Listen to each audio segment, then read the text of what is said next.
السلام عليكم ورحمة الله وبركاته. عاملين إيه؟ يا رب تكونوا بخير. يعني هنتكلم النهارده. قلت نعمل فيديو على السريع كده بما ان في بريك في الكلية، فقلت اعمل فيديو على السريع كده ازاي اكون عقلية كويسة.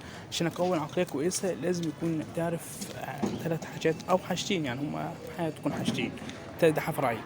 الحاجتين دولي ان انت اول حاجة تسمع اكتر من تتكلم، ودي مشكلة عند اغلب الناس كلها، مش اغلب شعب مصر كله اصلا، وبحب تسمع اكتر ما انت تسمع.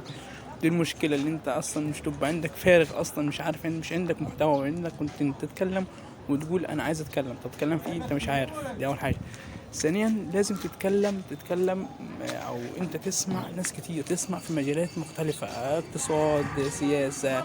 مش بقول لك ان انت تبقى تبدي رايك، لا، اسمع، اعرف ايه اللي بيحصل حواليك.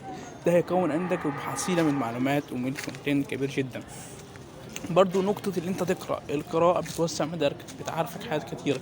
اقرأ في مجالات كتيرة، سياسية، اقتصادية، أي مجال طبي. اقرأ وتعلم في كذا مجال. القراية هتوسع مداركك.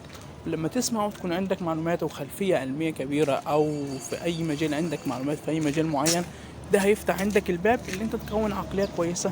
ثانيا هيفتح عندك الباب برضو اللي انت يكون عندك معلومات كبيرة. من حصيلة المعلومات دي هتقدر تشبك المعلومات في بعضها وتطلع باستنتاج جميل جدا جدا جدا، والنتيجة ملاحظة. وده النتيجة، يعني كنت ماشي على المحتوى ده او على الخطوات دي، والحمد لله الواحد عاد بيفكر بطريقة كويسة، عاد بياخد قرارات بطريقة كويسة، لان هو عارف ازاي يبني عقلية كويسة، وازاي يفكر صح في الامور او الازمات اللي بتوصل ليه.